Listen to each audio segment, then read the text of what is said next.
ಎಲ್ಲರಿಗೂ ನಮಸ್ಕಾರ ಸ್ನೇಹಿತರೆ. 2026ರ T20 ವಿಶ್ವಕಪ್ನ ಸೆಮಿಫೈನಲ್ ಪಂದ್ಯದಲ್ಲಿ ನಮ್ಮ ಭಾರತ ಮತ್ತು ಇಂಗ್ಲೆಂಡ್ ನಡುವೆ ಪಂದ್ಯ ಆದ್ರೆ ನಡೆಯುತ್ತಾ ಇದೆ. ಇನ್ನು ಈ ಪಂದ್ಯ ಬಂದ್ಬಿಟ್ಟು ಮಾರ್ಚ್ 5ನೇ ತಾರೀಕು 7 ಗಂಟೆಗೆ ಆದ್ರೆ ನಡೀತಾ ಇದೆ ಅಂತಾನೆ ಹೇಳ್ಬಹುದು. ಇನ್ನು ಈ ಪಂದ್ಯಕ್ಕಿಂತನೂ ಮುಂಚೆ ನಮ್ಮ ಭಾರತ ತಂಡದ ಮಾಜಿ ಕ್ರಿಕೆಟಿಗರು ಮತ್ತು ಸ್ಟಾರ್ ಆಟಗಾರರಾಗಿರುವಂತಹ ರೋಹಿತ್ ಶರ್ಮಾ ಮತ್ತು ವಿರಾಟ್ ಕೊಹ್ಲಿ ಕೊಟ್ಟರು ಬೆಂಕಿ ಹೇಳಿಕೆ. ಅಷ್ಟಕ್ಕೂ ರೋಹಿತ್ ಮತ್ತು ವಿರಾಟ್ ಕೇಳಿದ್ದನ್ನ ಕೇಳಿದ್ರೆ ನೀವು ಕೂಡ ಸಲ್ಯೂಟ್ ಮಾಡ್ತೀರಾ.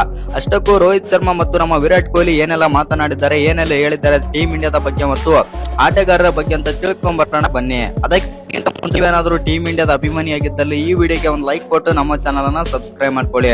ಹಾಗೆ ನಮ್ಮ ಭಾರತ ತಂಡ ಸೆಮಿಫೈನಲ್ ಪಂದ್ಯದಲ್ಲಿ ಇಂಗ್ಲೆಂಡ್ ವಿರುದ್ಧ ಗೆಲ್ಲುತ್ತೆ ಅನ್ನೋದಾದ್ರೆ ಎಸ್ ಅಂತ ಕಮೆಂಟ್ ಮಾಡೋದನ್ನ ಮರಿಬೇಡಿ. ಹಾಗೆ ನಿಮ್ಮ ಪ್ರಕಾರ ಈ ಪಂದ್ಯದಲ್ಲಿ ಅಭಿಷೇಕ್ ಶರ್ಮಾ ಅಥವಾ ಇಶಾನ್ ಕಿಶನ್ ಮತ್ತು ಸೂರ್ಯಕುಮಾರ್ ಯಾದವ್ ಈ ಮೂರು ಜನರಲ್ಲಿ ಯಾರು ಅತಿ ಹೆಚ್ಚು ರನ್ ಗಳಿಸಬಹುದು ಅಂತ ಕಮೆಂಟ್ ಮಾಡಿ. ಯಾಕಂದ್ರೆ ಈ ಪಂದ್ಯ ಅಭಿಷೇಕ್ ಶರ್ಮಾ ಅವರಿಗೆ ತುಂಬಾನೇ ಕ್ರೂಷಿಯಲ್ ಮ್ಯಾಚ್ ಅಂತಾನೆ ಹೇಳ್ಬೋದು. ಆ ಕಾರಣದಿಂದಾಗಿ ಸೆಮಿಫೈನಲ್ ಅಲ್ಲಿ ಅಭಿಷೇಕ್ ಶರ್ಮಾ ಅಬ್ಬರಿಸೋದು ಪಕ್ಕ ಅಂತ ಕೆಲವು ರಿಪೋರ್ಟರ್ಸ್ ಮತ್ತು ಕೆಲವು ಸ್ಟಾರ್ ಕ್ರಿಕೆಟಿಗರು ಕೂಡ ಸ್ಟೇಟ್ಮೆಂಟ್ ಆದ್ರೆ ಕೊಡ್ತಾ ಇದ್ದಾರೆ. ಎಸ್ಪೆಷಲಿ ರೋಹಿತ್ ಶರ್ಮಾನು ಕೂಡ ಒಂದು ಸ್ಟೇಟ್ಮೆಂಟ್ ಆದ್ರೆ ಕೊಟ್ಟಿದ್ದಾರೆ ಅಭಿಷೇಕ್ ಶರ್ಮಾ ಬಗ್ಗೆ. ಹೌದು ಸ್ನೇಹಿತರೆ, ಇನ್ನು 2026ರ T20 ವಿಶ್ವಕಪ್ ನ ಸೆಮಿಫೈನಲ್ ಪಂದ್ಯ, ಎರಡನೇ ಸೆಮಿಫೈನಲ್ ಪಂದ್ಯ ನಮ್ಮ ಭಾರತ ತಂಡ ಇಂಗ್ಲೆಂಡ್ ವಿರುದ್ಧ ಆದ್ರೆ ಆಡ್ತಾ ಇದೆ. ಇನ್ನು ಈ ಪಂದ್ಯ ಬಂದ್ಬಿಟ್ಟು ಮುಂಬೈನ ವಾಂಖೇಡೆ ಸ್ಟೇಡಿಯಂ ನಲ್ಲಿ ಆದ್ರೆ ನಡೀತಾ ಇದೆ. ವಾಂಖೇಡೆ ಸ್ಟೇಡಿಯಂ ಅಂತ ಬಂದಾಗ ಹೈ ಸ್ಕೋರ್ ಗೇಮ್ ಅಂತಾನೆ ಹೇಳ್ಬೋದು. ಆ ಕಾರಣದಿಂದಾಗಿ ನಮ್ಮ ಟೀಮ್ ಇಂಡಿಯಾಗೆ ತುಂಬಾನೇ ಇಂಪಾರ್ಟೆಂಟ್ ಮತ್ತು ನಮ್ಮ ಟೀಮ್ ಇಂಡಿಯಾ ತವರಿನಲ್ಲಿ ಹೇಗೆ ಅಬ್ಬರಿಸುತ್ತೆ ಸೆಮಿಫೈನಲ್ ಅಲ್ಲಿ ಅಂತ ಎಲ್ಲರೂ ಕೂಡ ಕಾದು ನೋಡ್ತಾ ಇದ್ದಾರೆ.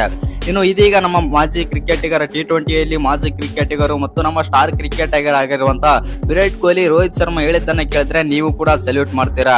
ಹೌದು ಸ್ನೇಹಿತರೆ, ಅಷ್ಟಕ್ಕೂ ನಮ್ಮ ಮಾಜಿ ನಾಯಕ ರೋಹಿತ್ ಶರ್ಮಾ ಮತ್ತು ನಮ್ಮ ಕಿಂಗ್ ವಿರಾಟ್ ಕೊಹ್ಲಿ ಏನೆಲ್ಲ ಮಾತನಾಡಿದ್ದಾರೆ, ಏನೆಲ್ಲ ಹೇಳಿದ್ದಾರೆ ಅಂತಂದ್ರೆ ರೋಹಿತ್ ಶರ್ಮಾ ಅವರು ಈ ರೀತಿ ಆದ್ರೆ ಹೇಳಿದ್ದಾರೆ. ಅಭಿಷೇಕ್ ಶರ್ಮಾ ಅವರು ಈ ಪಂದ್ಯದಲ್ಲಿ ಅಬ್ಬರಿಸೋದು ಪಕ್ಕ. ನನ್ನ ಆಯ್ಕೆ ಅಭಿಷೇಕ್ ಶರ್ಮಾ ಅವರು ಫೇವರೇಟ್ ಮತ್ತು ಭಾರತ ಮತ್ತು ಇಂಗ್ಲೆಂಡ್ ನಡುವಿನ ಸೆಮಿಫೈನಲ್ ಪಂದ್ಯದಲ್ಲಿ ಅಭಿಷೇಕ್ ಶರ್ಮಾ ಅವರು ಈ ಪಂದ್ಯದಲ್ಲಿ ಉತ್ತಮ ಪ್ರದರ್ಶನ ಆದ್ರೆ ಕೊಡ್ತಾರೆ.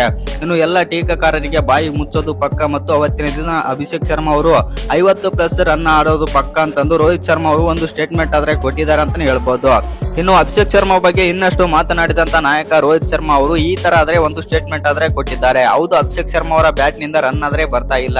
ಜಿಂಬಾಬ್ವೆ ವಿರುದ್ಧ ಬಿಟ್ಟರೆ ಬೇರೆ ತಂಡಗಳ ವಿರುದ್ಧ ಆಡಿಲ್ಲ ಅಭಿಷೇಕ್ ಶರ್ಮಾ. ಆದರೆ ಸೆಮಿಫೈನಲ್ ಪಂದ್ಯದಲ್ಲಿ ಇಂಗ್ಲೆಂಡ್ಸ್ ವಿರುದ್ಧ ನಮ್ಮ ಭಾರತ ತಂಡದ ಓಪನರ್ ಆಗಿರುವಂತಹ ಸ್ಟಾರ್ ಓಪನರ್ ಆಗಿರುವಂತಹ ಅಭಿಷೇಕ್ ಶರ್ಮಾ ಅವರು ಅಬ್ಬರಿಸುತ್ತಾರೆ ಮತ್ತು ಈ ಮಾತನ್ನು ನೆನಪಿಟ್ಟುಕೊಳ್ಳಿ ಅಂತಂದು ನಮ್ಮ ಮಾಜಿ ನಾಯಕ ರೋಹಿತ್ ಶರ್ಮಾ ಆದ್ರೆ ಸ್ಟೇಟ್ಮೆಂಟ್ ಕೊಟ್ಟಿದ್ದಾರೆ ಅಂತಾನೆ ಹೇಳ್ಬೋದು.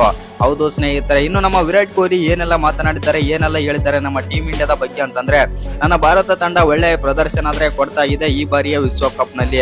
ಇನ್ನು 2024ರ ವಿಶ್ವಕಪ್ ನಲ್ಲೂ ಕೂಡ ನಾವು T20 ವರ್ಲ್ಡ್ ಕಪ್ ನಲ್ಲಿ ನಾವು ಗೆದ್ದಿದ್ದೇವೆ. ಇನ್ನು ಈ ಬಾರಿಯ ವಿಶ್ವಕಪ್ ನಲ್ಲೂ ಕೂಡ ನಮ್ಮ ಭಾರತ ತಂಡ ಅದ್ಭುತವಾಗಿ ಪ್ರದರ್ಶನ ಆದ್ರೆ ಕೊಡ್ತಾ ಇದೆ. ಆ ಕಾರಣದಿಂದಾಗಿ ಈ ಬಾರಿಯ ವಿಶ್ವಕಪ್ ನಲ್ಲಿ ಬಂದ್ಬಿಟ್ಟು ನಮ್ಮ ಭಾರತ ತಂಡ ಗೆಲ್ಲುವ ನೆಚ್ಚಿನ ನನ್ನ ಫೇವರೇಟ್ ತಂಡ ಮತ್ತು ಸೆಮಿಫೈನಲ್ ಪಂದ್ಯದಲ್ಲಿ ಇಂಗ್ಲೆಂಡ್ ವಿರುದ್ಧ ಈಸಿಯಾಗಿ ಗೆಲ್ಲುತ್ತೆ ಮತ್ತು ಇಂಗ್ಲೆಂಡ್ ವಿರುದ್ಧ ನನ್ನ ಭಾರತ ತಂಡ ಗೆದ್ದೇ ಗೆಲ್ಲುತ್ತೆ ಎಂದು ವಿರಾಟ್ ಕೊಹ್ಲಿ ಆದ್ರೆ ಒಂದು ಸ್ಟೇಟ್ಮೆಂಟ್ ಆದ್ರೆ ಕೊಟ್ಟಿದ್ದಾರೆ. ಇನ್ನು ಈ ವಿಡಿಯೋ ಇಷ್ಟ ಆಗಿದ್ರೆ ಒಂದು ಲೈಕ್ ಮಾಡಿ, ಶೇರ್ ಮಾಡಿ. ಹಾಗೆ ಇನ್ನು ಯಾರ ಚಾನಲ್ಗೆ ಸಬ್ಸ್ಕ್ರೈಬ್ ಮಾಡ್ಕೊಂಡಿಲ್ಲ ಸಬ್ಸ್ಕ್ರೈಬ್ ಮಾಡ್ಕೊಂಡು ಬೆಲ್ ಐಕನ್ ಅನ್ನ ಆಲ್ ಇಟ್ಕೊಳ್ಳಿ.